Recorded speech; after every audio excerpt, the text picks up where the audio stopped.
안녕하세요. 오늘도 사연살롱을 찾아주셔서 감사합니다. 얼마 전 칠순을 맞은 할머니예요. 지난 봄에 남편이 세상을 떠나고 한동안 마음이 편치 않았어요. 먼저 떠난 남편이 그리워서 그랬던 것도 있지만 그보다는 자식들한테 서운한 마음이 들어서 그랬어요. 자식 셋 모두 내 배 아파 낳은 자식인데도 어쩌면 하나같이 애미애비 가슴에 비수를 꼽아대는지 정말 서운하고 믿기만 하더라고요. 자식들을 키우면서 내 입에 들어가는 것도 아껴가며 자식들한테 먹이고 자랐어요. 남편은 제가 너무 자식들한테 희생하고 살아서 애들이 자기들밖에 모른다고 했지만 그래도 그땐 남편 말을 귓등으로 흘리곤 했어요. 모르긴 해도 세상의 모든 엄마들이 내 새끼한테 정성 쏟는 걸 아까워할 사람은 없을 테니까요.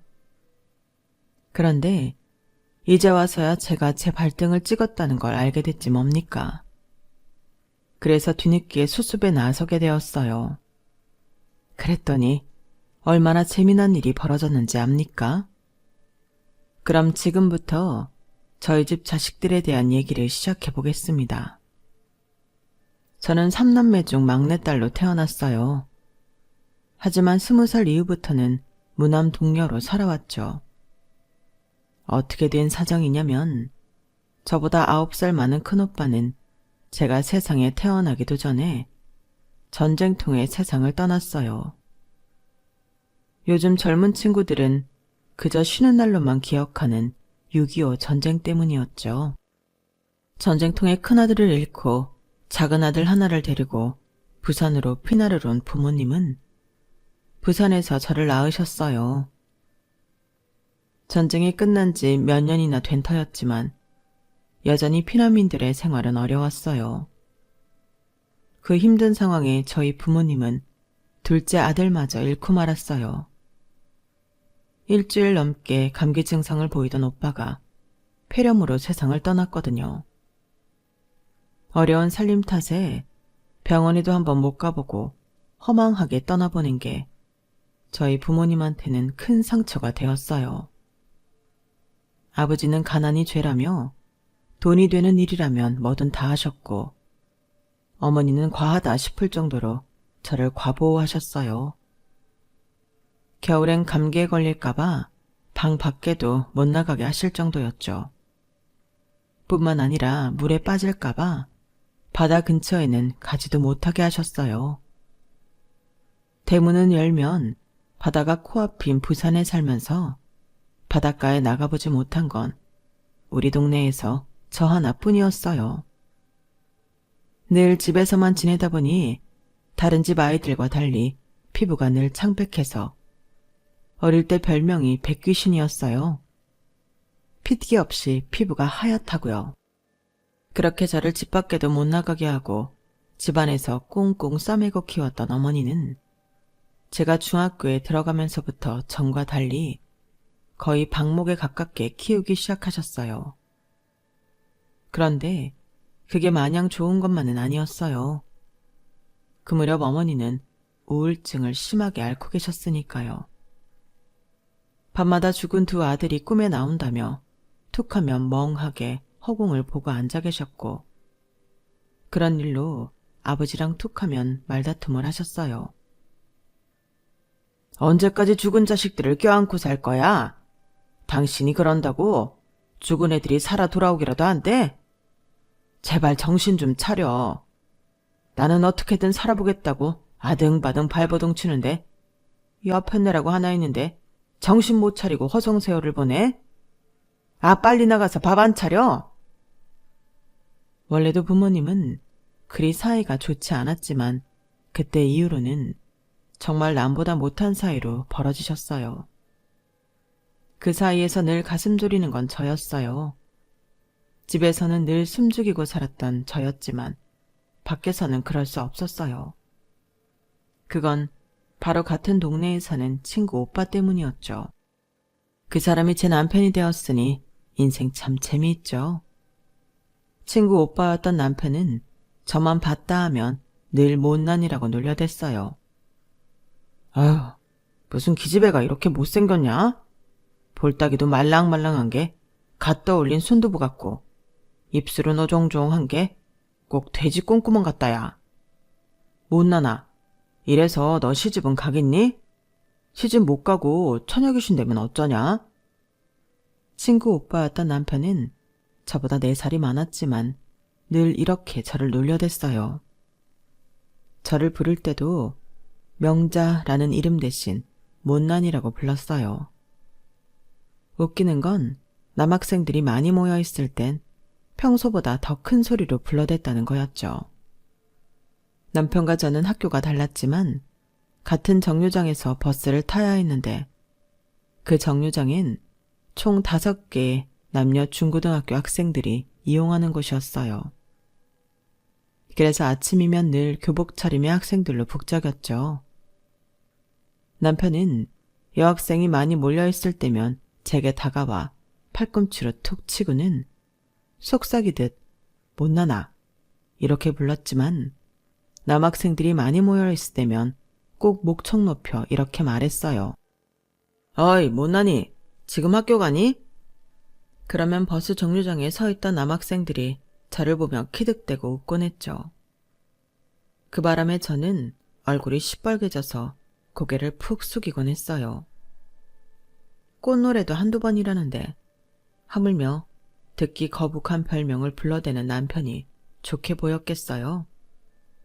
그래서 길을 가다가 오빠를 발견하면 얼른 발길을 돌리곤 했는데 이 남자가 그런 저를 끝까지 쫓아오지 뭐예요. 못나니 못나니 노래를 부르면서 말이죠. 그러다 고등학교 1학년 때였을 거예요. 하굣길에 버스에서 내려 집까지 혼자 걸어가고 있었는데 저 앞에 남편이 저희 집 앞 골목을 서성이고 있지 뭐예요. 이젠 집까지 쫓아와 놀리려나 보다 생각하니 화가 머리 끝까지 오르더라고요. 그 와중에도 오빠는 저를 발견하자마자 그러는 거 있죠. 못나나, 학교에서 이제 오니? 그 말이 도화선이 돼선 순간 빵 하고 터져버렸어요. 왜 내가 못난이에요? 우리 엄마도 아빠도 심지어 동네 아주머니들도 다들 나보고 예쁘다고 그러는데 왜 오빠만 나한테 못난이라고 부르냐고요? 내가 못생겨서 싫으면 안 보면 되잖아요. 왜 싫다는 사람 집에까지 쫓아와서 놀려요? 오빠는 이게 재밌어요? 나 놀리는 게 재밌냐고요? 나 오빠가 정말 싫어요. 세상에서 제일 싫어. 너무 화도 나고 서러워서 닭똥 같은 눈물을 뚝뚝 흘리며 서럽게 울었어요. 그러자 당황한 남편은 그 큰 덩치로 제 앞에서 안절부절하며 그러더군요. 아니야. 명자 네가 왜 못생겨. 내 눈엔 세상에서 제일 예쁜걸. 예쁜이라고 부르면 다른 남자들이 다들 쳐다볼까봐 일부러 못난이라고 그런 거야. 예쁜 얼굴 나만 실컷 보려고. 명자야, 오빠가 군대 갔다 와서 명자 좋아하는 팥빵도 많이 사주고 창경원도 데려가 줄게. 그러니까 그때까지 딴 데 시집가지 말고 조신하게 잘 있어야 한다. 너 예쁘다고 쫓아오는 놈들 있으면 지금 나한테 한 것처럼 소리를 꽥 질러줘. 빵 사준다고 만나자 그러면 네 놈이나 실컷 먹으라고 한 소리 해주라고. 그럼 오빠가 휴가 나와서 빵 잔뜩 사줄게. 오빠가 하란 대로 할 수 있지? 명자야, 오빠 좀 꼭 기다려줘야 한다. 딴 건 몰라도 절대 시집은 가면 안 돼. 꼭이다. 꼭. 오빠는 지금까지와는 달리 진지한 표정으로 제게 그런 말을 하고 갔어요. 집에 돌아와 오빠가 한 말들을 찬찬히 곱씹어 보았어요. 그러니까 오빠 눈에 내가 예쁘다는 거지? 그러니 팥빵도 사준대고 창경원도 데려간다지. 근데 시집가지 말라는 건 또 뭐야? 이제 고등학교 1학년한테. 참 웃기는 오빠네. 생각은 그렇게 했지만 이상하게 기분은 좋더라고요. 군대에 가면서 제가 그 사이 시집갈까봐 걱정하는 남편 모습이 왜 이렇게 애처럼 보이고 귀엽던지. 그동안 저를 놀리던 남편과는 전혀 다른 사람 같았어요. 며칠 뒤 친구를 통해 남편이 군에 입대했다는 소식을 듣고는 이상하게 가슴 한구석이 허전한 기분이 들더라고요. 금방이라도 골목에서 튀어나와 못난이라고 부를 것만 같았거든요. 든 자리는 몰라도 난 자리는 느껴진다는 말이 참이다 싶었죠. 그렇게 몇 달이 지나 남편에 대한 생각이 흐려질 쯤 수업을 마치고 친구들과 교문을 나서는데 어디선가 못나나 하고 부르는 소리가 들렸어요. 이젠 그 별명을 불러줄 사람도 없어서 환청인가 하고 지나치려는데 누가 뒤에서 제 어깨를 확 잡지 뭐예요. 놀라서 돌아봤더니 남편이었어요. 오빠가 여긴 웬일이에요? 지금 군대에 있어야 하잖아요. 우리 못난이 보고 싶어서 휴가 나왔지, 못난아. 오빠랑 팥빵 먹으러 갈까? 그 말이 떨어지기가 무섭게 남편은 제 손을 잡아 끌고는 학교 앞 빵집으로 갔어요. 저와 함께 하교를 하던 친구들도 함께 말이죠. 얼떨결에 남편은 처음 보는 제 친구들 앞에서 넉살 좋게 자기 자랑을 늘어놓았어요. 자기가 얼마나 힘이 세고 총도 잘 쏘는지 거짓말까지 보태가며 한참을 떠들던 오빠는 목소리를 가다듬고 이렇게 말했어요. 그러니까 앞으로 명자 좋다는 남학생이 쫓아오면 니들이 이 얘기를 꼭 해주라고. 명자한테는 힘세고 총도 잘 쏘는 남편감이 있으니까 얼씬도 말라고 말이야. 알았지? 그럼 이 오빠가 휴가 나올 때마다 팥빵이고 찐빵이고 왕창 사줄 테니까. 그 말에 친구들은 신난다며 손도장까지 찍어주었죠. 치, 누가 오빠한테 시집간대? 괜히 혼자 김칫국 마시고 있네. 난 신성일처럼 잘생긴 남자가 좋다고. 오빠처럼 산적 같은 남자 말고. 그러자 남편은 헛웃음을 치며 말했어요. 명자야, 네가 아직 어려서 남자 보는 눈이 없어 그러는 모양인데 우리나라가 어떤 나라냐? 전쟁이 끝나긴 했지만 종전이 아니라 엄연히 휴전국가라고. 언제 전쟁이 터질지 모르는 나라에서 제일 중요한 게 뭐겠어? 내가 사랑하는 사람을 지켜줄 수 있는 힘이야. 신성일이를 한 트럭 때려와봐라. 나한테 잽이 되나? 남자는 자고로 말이지. 내 사람을 지킬 수 있는 힘이 있어야 한다고. 그러니까 엉뚱한 남자한테 눈 돌리지 말고 앞으로는 위문 편지도 좀 보내고 우리 숙자랑 같이 면회도 좀 와라. 오빠가 우리 명자 보고 싶어서 밤에 잠이 안 온다. 에이 징그러. 난 아직 고등학생이라고요. 오빠는 성인인데 왜 학생한테 이래요? 자꾸 이러면 우리 엄마한테 이를 거예요. 얘들아, 빵 다 먹었으면 가자. 속으론 남편의 이런 오지랖이 싫지 않았지만 친구들 앞이라서 괜히 싫은 척 연기를 했어요. 친구들을 보내고 남편과 둘이 버스를 탔는데 그때 처음 나란히 앉아봤던 것 같네요. 조금 전까지만 해도 말도 잘하던 남편은 제 옆에 앉아서는 얌전한 양처럼 조용히 있었어요. 그리고는 묵묵히 저희 집까지 데려다 주었죠. 아직 학생인 제게 허튼 짓은 하지 않았지만 저를 바라보는 눈빛은 영화 속 주인공처럼 사랑에 빠진 모습 그 자체였어요. 4살이나 어린 여자한테 사랑을 느끼다니 지금 같아선 경찰에 끌려갈 일이지만 당시만 해도 제 나이에 결혼을 하는 여자들도 있었으니 당시로선 환영은 못 받아도 죄는 아닌 일이었어요. 명자야, 잘 자라. 내일 아침에 오빠가 데리러 올게. 휴가 기간 내내 너 학교까지 데려다 줄 테니까 그렇게 알아. 오빠는 친구도 없어요. 휴가라면서 나 학교 데려다 주고 데려오는 것밖에 할 게 없냐고요. 없어서 안 만나겠니? 명자니가 내 마음의 1순위니까 그런 거지. 잔말 말고 얼른 들어가. 밤에 나돌아다니면 엄한 놈들 꼬이니까.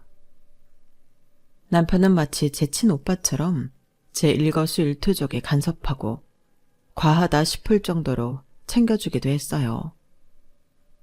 남편이 군대에 있는 동안 저는 단 한 번도 면회를 간 적이 없어요. 고등학생 아이가 군에 간 동네 오빠한테 면회 가는 게 조금 이상해 보였거든요. 하지만 편지만큼은 자주 보냈어요.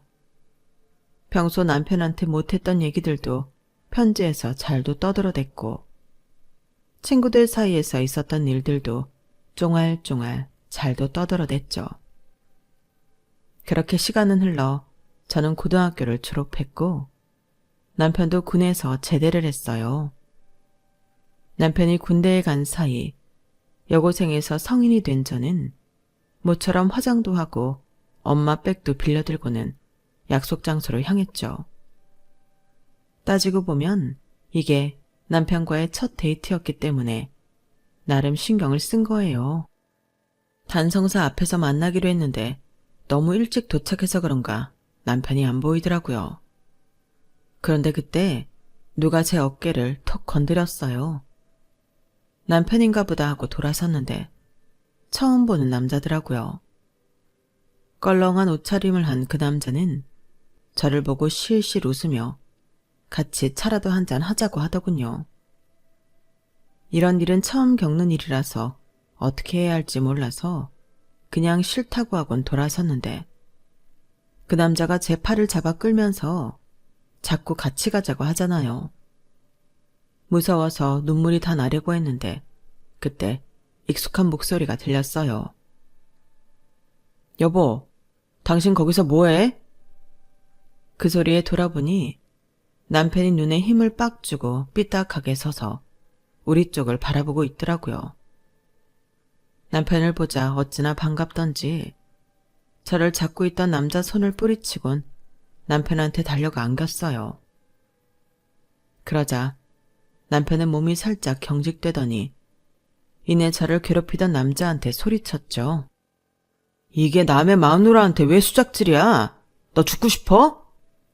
남들보다 머리 하나는 더 위로 올라오는 키에 군대를 갓 제대한 터라 몸도 탄탄했던 남편은 누가 봐도 만만한 상대가 아니었을 거예요.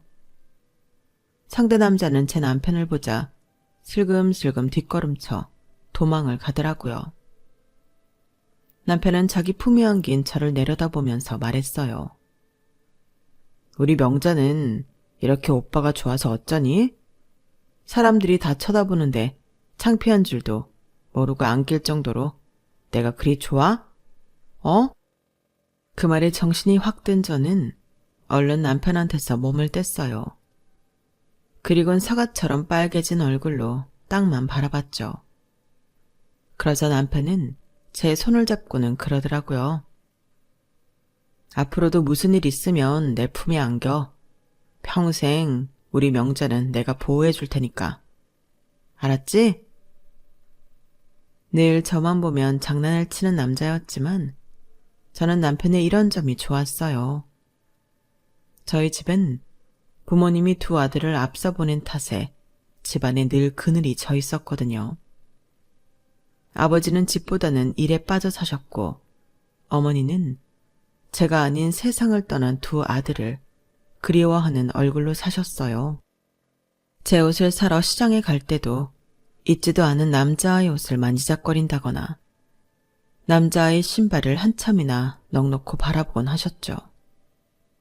그러니 저는 부모님이 두 분 다 곁에 계셨어도 늘 외로움을 느끼며 살았어요. 그런데 남편은 세상 사람들 모두를 제쳐두고 저만 바라보는 사람이었거든요. 그러니 어떻게 마음이 안 갈 수 있겠어요. 게다가 남편과 함께 있으면 자꾸 웃게 되고 사는 게 즐겁게 느껴지더라고요. 그래서 남편이 21살밖에 안 된 제게 청혼을 할 때도 겁이 나기보다는 해방감을 느꼈던 것 같아요. 망자의 그림자가 짙게 드리워진 친정을 떠나 밝고 행복한 내 가정을 꾸릴 수 있다는 기대감 때문이었죠. 결혼 준비라고 해봐야 별거 없었어요. 지금이야 남자는 집, 여자는 혼수로 나눠서 수억씩 쓰곤 한다지만 저희 때는 사글세빵에 이부자리, 냄비 숟가락 세트 하나면 준비 끝이었거든요. 실은 시댁에서 들어와 살라고 하셨었는데 남편이 펄쩍 뛰며 안 된다고 고집을 부렸어요. 엄마, 우리 명자 손목을 보세요. 이렇게 가느다란 손목으로 8명이나 되는 돼 식구 살림을 어떻게 합니까? 난 죽었으면 죽었지. 우리 명자 고생 안 시킵니다. 에라 이놈아. 이 엄마는 이 나이 때까지 그 식구들 밥해 먹이며 청소에 빨래까지 다 하고 살았다. 근데 뭐? 네 색시 힘들게 하기 싫어서 나가 살겠다고? 아이고, 이런 걸 자식이라고 낳기는 내가 병신이지. 엄마, 아무리 그래도 소용없어요. 난 명자 없으면 안 되니까. 제 낯이 부끄러울 정도로 남편은 아니고 바뀌고 저를 향한 사랑을 과시했어요. 어찌나 유난이었던지 제가 시댁에 가면 시댁 식구들이 저보다 더 긴장하는 게 보일 정도였어요. 저와는 국민학교 동창인 신우이는 지 오빠 등살에 신우이 노릇은커녕 제가 손에 물을 묻힐까봐 옆에서 전전긍긍했어요. 명자야, 넌 안에 들어가 있어. 이러다 우리 오빠 보면 나 죽는다. 괜찮아. 딴 것도 아니고 과일 좀 씻는 건데 누가 하면 어떠니? 아, 안 되는데. 우리 오빠가 너한테나 순한 양이지 우리 집 식구들한테는 아니란 말이야.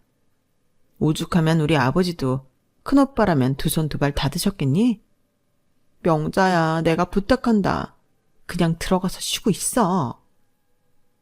제 눈에는 세상에 이보다 순할 수 없는 남자였지만 어디까지나 딱 저한테만 국한된 순함이었던가 봐요. 결국 울상이 된 신우이를 모른 척할 수 없어서 저는 집 안으로 들어왔어요. 그런데 안도 다를 바 없더라고요. 시동생들이 방을 치우고 물걸레질까지 하느라 난리더라고요. 제가 할 테니 걸레를 달라고 했더니 기겁을 하며 손사래를 치지 뭐해요. 안 돼요. 큰형한테 혼나요. 형수님한테 일 시켰다간 저 뼈도 못 추릴 거라고요. 그냥 편히 앉아 계세요. 형수님 좋아하는 귤도 사놨으니까 그거 드시면서 쉬세요. 시댁에 갈 때마다 집안의 평화를 위해서 저는 손 놓고 쉬는 길밖에 없었어요. 그러다 임신을 한 뒤에는 아주 상전대접을 받으며 지냈죠. 남들도 다 갖는 아기인데 남편은 엄청 유난을 떨며 주변 사람들을 들들 볶아댔어요. 저도 저지만 태중에 있는 자식이 걱정돼 그런 거라고 생각했는데 이게 웬걸? 7시간 진통 끝에 출산을 하고 보니 남편은 아이는 뒷전이고 제 걱정부터 하지 뭐해요. 명자야, 괜찮아? 아, 차라리 내가 아프고 말지. 이 가냘픈 몸으로 이렇게 큰 놈을 낳느라 그 고생을 했어. 다시는 애 낳지 말자. 너 이렇게 힘든 거 나 도저히 못 보겠다. 아, 우리 명자 진땀 흘리는 거 봐. 그래도 첫 아이인데 눈길 한번 안 주고 제 손에 얼굴을 묻고 절절 매는 걸 보니 이 남자 정말 팔불출이구나 싶더라고요. 그래도 세상 누구보다 날 생각해주는 남편이 고맙기도 했어요. 긴 진통에 진이 다 빠지긴 했지만 그래도 나밖에 모르는 이 남자 덕에 힘든 것도 한순간에 사라지더라고요. 그런 소리 말아요. 하나는 너무 외롭다고요. 못해도 둘은 낳아야지. 아니야. 난 명자 너만 있으면 돼. 자식 새끼들이야 다 키워놓으면 떠날 것들인데 우리 명자 몸 상해가면서까지 그럴 거 없어. 내가 절대 그렇게 안 할 거야. 남편은 둘째는 절대 없다고 호언장담을 했지만 이듬해 저는 또다시 출산을 하게 됐어요. 그때도 남편은 분만실까지 들어와 산통으로 힘들어하는 제 곁에서 자기가 죽일 놈이라고 자책했어요. 둘째 아들이 태어나고 얼마 뒤 결국 남편은 정관수술을 받았어요. 3번은 안 된다면서요. 그렇게 낳은 두 아들은 누구를 닮아 그런지 개구지기가 이를 데 없었어요. 잠시만 눈을 돌리면 다치게 일쑤고 하루도 사고를 안 치는 날이 없을 정도였어요. 아이들이 국민학교에 다닐 즈음엔 두 아들이 친 사고 뒷수습하러 다니느라 정신이 없을 정도였죠. 그건 중학교에 들어가서도 마찬가지였어요.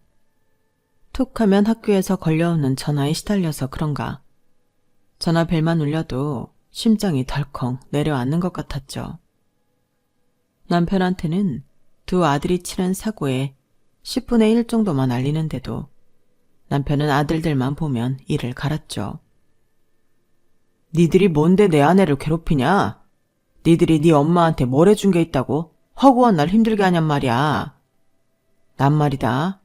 세상에서 네 엄마가 제일로 소중한 사람이다. 니들이랑 네 엄마랑 물에 빠지면 난 1초의 망설임도 없이 네 엄마를 구할 사람이란 말이야. 그런데도 니놈들이 감히 내 아내를 힘들게 해? 그따위로 굴 거면 당장 내 집에서 나가. 난 니들처럼 배은망덕한 놈들은 필요 없으니까. 그럴 때마다 저는 남편을 어르고 달래가며 화를 풀어주려 애를 썼어요. 어깨도 주물러주고 옆에 착 달라붙어 남편 볼에 얼굴도 비벼가며 가진 아양을 다 떨어야 남편은 두 아들을 용서해주곤 했어요. 그러면서 매번 이런 말을 하곤 했죠. 우리 명자, 나 죽으면 어떻게 사냐? 저 이기적인 자식들이 내 마누라 홀대할까봐 벌써부터 걱정이다. 명자야, 너 나 죽거든 따라 죽어라. 그래야 더러운 걸 안 보지. 하유, 걱정도 팔자네요. 우리 애들이 어때서 그래요?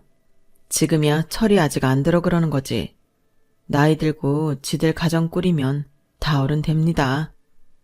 그러니 멀쩡히 살아있는 아내까지 죽일 생각 말고 오래오래 건강하게 살 생각이나 하세요. 그렇게 놔두고 가기 힘들면 당신이 나보다 더 오래 살면 되잖아요. 그래, 그래야겠네. 내가 당신보다 딱 1주일만 더 살고 갈게. 당신 장례 치르고 묘자리까지 정하고 그러고 따라갈게.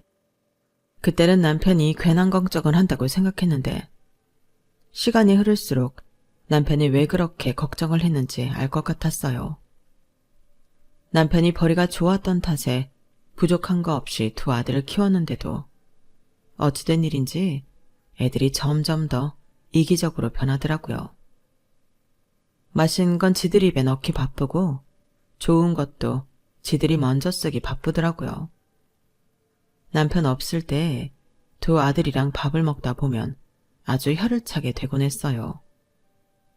갈치를 구워놨더니 지들은 가운데 토막을 싹 집어다 먹고 저 먹을 건 지들이 먹다 남긴 꼬리 부분이나 가시가 잔뜩 든 가장자리만 남겨주지 뭐예요.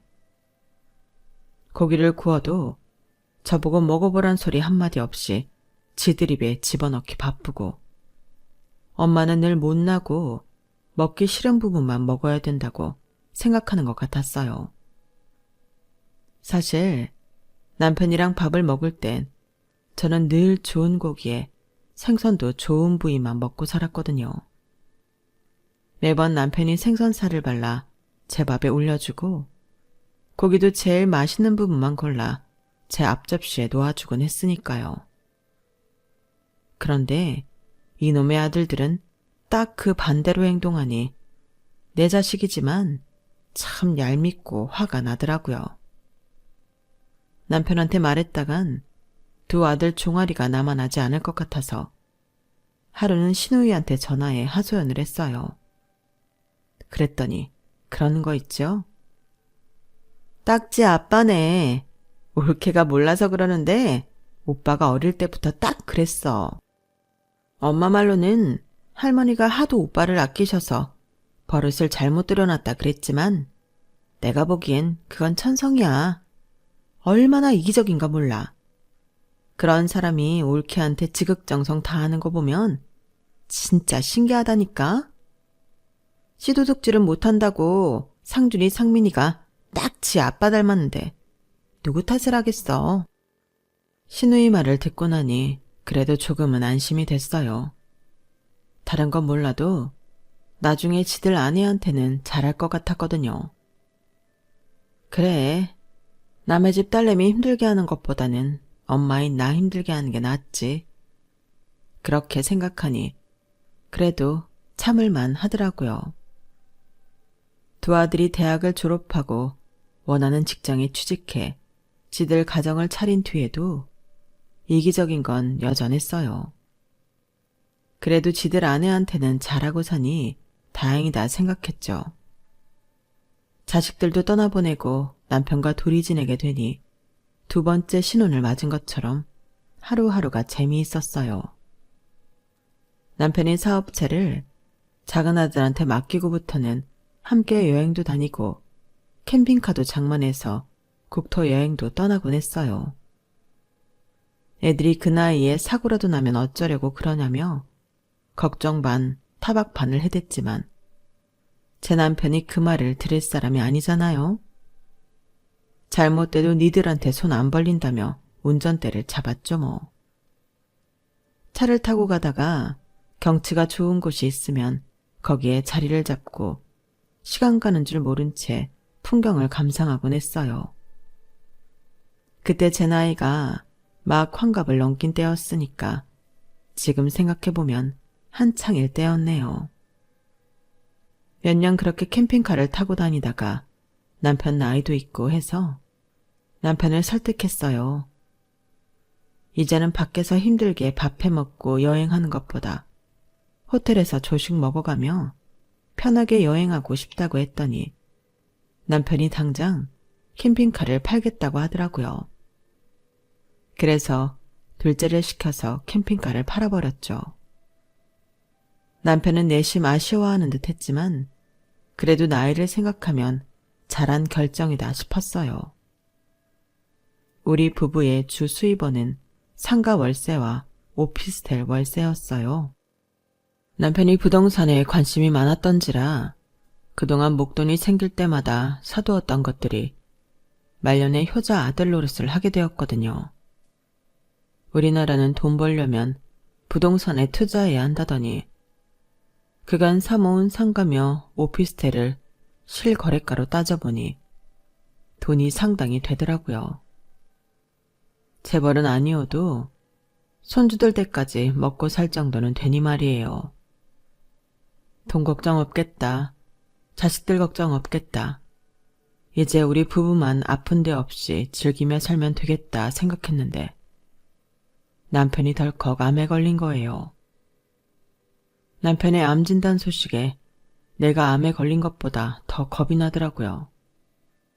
그랬더니 맏며느리가 그러네요. 요즘은 의술이 발달돼서 치료 잘 받고 식이요법 잘하면 백수도 누릴 수 있을 거라고요. 하지만 며느리 말과 달리 남편은 암투병을 시작한 지 2년 만에 세상을 떠나고 말았어요. 죽는 그 순간까지 남편은 제 걱정뿐이었어요. 우리 명자, 나 죽으면 어찌 사나? 내가 있어야 자식놈들도 찾아오고 할 텐데. 그런 소리 말아요. 우리 애들이 아무렴 혼자 남은 지 엄마를 모른 척할까? 차라리 모른 척이나 하면 다행이게. 어떻게 하면 하루라도 빨리 유산 받아낼까 하고 당신을 들들 볶지 않으면 다행이지. 그놈들 등살에 당신이 명대로 살 수 있을지 그게 걱정이네. 호흡기 없이는 혼자 숨도 제대로 못 쉬는 양반이 숨을 헐떡이면서도 제 걱정을 하는데 이런 사람을 어떻게 보내주나 속으로 피눈물이 흐르더라고요. 여보, 내 걱정 그만하고 저 세상 가거든 거기선 당신 위에 살아요. 산 사람은 어떻게든 산다잖아요. 그동안 당신한테 사랑받고 살아온 추억이 있으니까 난 그걸로 살만해요. 그러니까 제발 내 걱정은 말아요. 알았죠? 그동안 나 많이 사랑해줘서 고마워요. 다음 생에는 내가 당신을 만나 더 많이 사랑해 줄게요. 남편은 그제야 힘겹게 내려앉는 눈꺼풀을 파르르 떨고는 깊은 잠에 빠졌어요. 그렇게 내 손을 잡은 채 세상을 떠난 남편을 저는 한참이나 바라보았어요. 이제 다시 볼 수 없는 남편 얼굴을 제 눈에 가득 담아 기억하려고요. 병마와 싸우느라 그 좋던 풍채가 하루가 달리 작아져서 이제는 살보다 뼈가 먼저 도드라져 보이는 남편이었지만 그래도 젊은 시절 그 모습이 어렴풋이 남아있더라고요.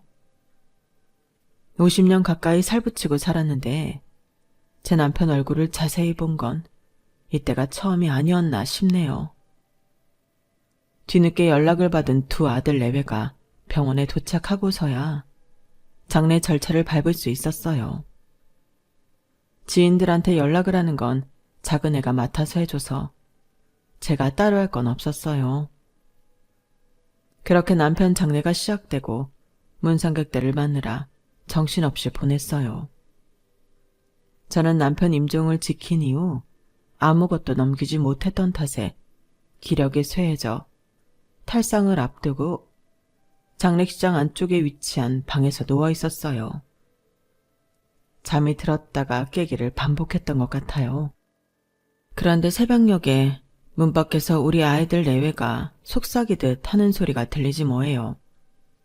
형, 아버지 재산이 상가랑 오피스텔 한 동, 연희동 집 이것뿐인가? 연희동 집은 엄마 혼자 살기에 좀 크지 않나? 요즘 그쪽에 집값도 많이 올랐다던데 이참에 파는 게 낫지 않아? 내 생각도 그렇긴 한데 어머니가 그러겠다고 하시겠니? 아버지랑 추억이 있니 어쩌니 하면서 쥐고 있으려 들 텐데. 모르긴 해도 아버지보단 어머니가 더 오래 사실 것 같은데. 그때까지 유산 정리 안 해주시면 어쩌냐? 나 내년엔 독립할 생각이라 사업 자금도 필요한데 말이야. 그러게요. 가만 보면 어머님처럼 고생 않고 편히 산 분들이 가늘고 길게 사시더라고요. 우리 할머니도 90 넘어서까지 사셨다니까요. 형, 형수 말대로 우리 엄마가 90까지 살면 어떡하냐? 아니, 그러다 우리보다 더 사시는 거 아니야? 혼자 남은 엄마가 오래 살 걸 걱정하는 아들 내외를 보니 심장이 덜컥 내려앉는 것 같았어요. 빈말이라도 하나 남은 부모, 오래 사시라고 하진 못할 망정 90까지 살까봐 한 걱정을 하다니. 이래서 남편이 죽는 순간까지 내 걱정을 했나 보다 싶더라고요. 다음 날 남편을 장지에 묻고 돌아오는데 한없이 눈물이 흘렀어요. 남들 눈엔 떠나간 남편이 그리워 그러나 보다 했겠지만 실상은 아니었어요. 제 엄마가 빨리 죽기를 바라는 자식놈들한테 서운하고 무서워서 눈물이 흘렀으니까요. 집에 돌아온 후로 식음을 전폐하고 누워 있었는데 순간 이러다 나마저 죽으면 자식놈들이 기뻐할지 모른다는 생각이 들어 번쩍 눈이 떠지더라고요. 괘씸한 것들. 내가 갈 때 가더라도 니들 좋으라고 당장은 못 간다. 오기가 생겨서 벌떡 일어나 주방으로 가 된장찌개를 끓이고 밥을 했어요. 먹고 힘내서 야속한 자식놈들한테 절대 지지 않게 살다가 가겠다 생각하면서요. 점심때는 근처 마트에 가서 한우도 사다가 구워 먹고 몸에 좋다는 홍삼이며 제철 과일도 죄다 사다가 냉장고에 채워두었어요. 잘 먹고 잘 버텨야겠다는 생각뿐이었거든요. 그렇게 며칠이 지났을까요? 낯선 번호로 전화가 왔더라고요.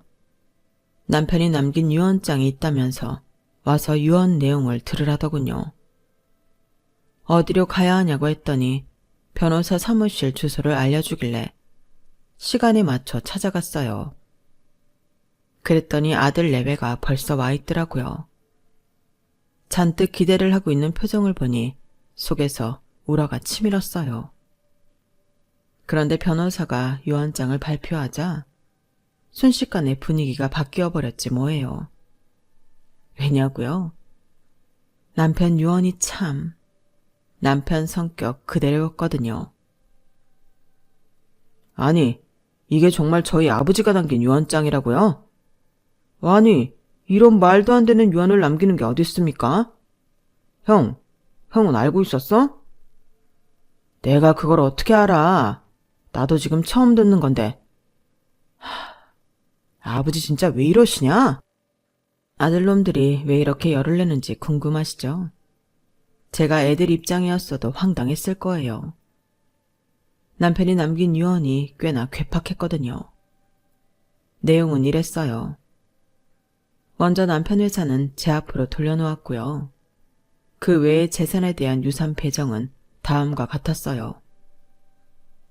제가 5년 안에 죽으면 전 재산을 사회에 환원하고 10년 안에 죽으면 절반을, 20년 넘게 생존하면 제가 지낼 요양원비를 제외한 전액을 두 아들한테 똑같이 나눠주겠다고요. 그리고 덧붙인 조항에 있었는데 하나는 제가 자식들의 보살핌을 받지 못해 병을 얻었을 땐 가차없이 두 아들을 유산 상속에서 제외하고 조카들을 유산 상속인으로 삼는다는 거였어요. 조카들 역시 유산 상속 조건은 위의 내용과 동일했고요. 두 번째는 제가 원한다면 언제든 원하는 사람한테 유산을 상속할 수 있다는 거였죠. 한마디로 니들 엄마한테 소홀하면 한 푼도 안 남겨주겠다는 압박이었던 거예요. 당장 돈을 주면 돈만 받고 연락을 끊을까봐 기간도 길게 잡고 혹여 자식들보다 나한테 잘하는 사람이 있다면 그게 누구든 내 마음대로 유산 상속을 할 수 있게 함으로써 자식들이 효도 경쟁을 하게 만든 거죠. 하여간에 누가 내 남편을 말리겠어요. 아내 사랑이 지극했던 남편 덕분에 두 아들놈은 죽을 맛이 되었겠지만 그래서 어찌나 통쾌했나 몰라요. 지 엄마 빨리 죽으라고 곡을 하던 놈들이 어떻게 나올지도 궁금했고요. 유언장에 발표된 이후 자식놈들이 어떻게 변했는지 아세요? 혹여 제가 감기라도 걸릴까봐 비타민이며 과일들을 잔뜩 사다 나르고요. 나이 들면 단백질 섭취를 잘해야 한다며 한우가 떨어지지 않을 정도로 사들고 온답니다. 평소엔 명절이나 돼야 얼굴 한번 볼 수 있던 자식놈들이 이제는 수시로 집에 드나들며 안부 인사를 한다니까요. 작은 놈은 이참에 내 집에 들어와 살겠다고 하더군요. 두 아들 내외의 효도 경쟁이 언제까지 이어질지는 모르겠지만 그래도 지금은 이 순간을 즐겨볼 생각입니다. 남편 말대로 이제는 저도 이기적으로 살아보려고요. 인생 뭐 있습니까? 죽는 날 후회 없이 한 세상 살면 그만이죠. 이제 남은 인생 저도 원 없이 살아볼 생각입니다. 그래야 남편을 만나면 들려줄 얘기가 많지 않겠어요? 지금까지 제 사연을 들어주셔서 감사합니다. 여러분들의 삶이 지나온 인생보다 남은 길이 더 행복하기를 바랍니다. 여러분, 사연 댓글에 응원과 현명한 조언 부탁드려요. 좋아요와 구독은 저에게 큰 힘이 됩니다. 오늘도 좋은 일 가득하세요.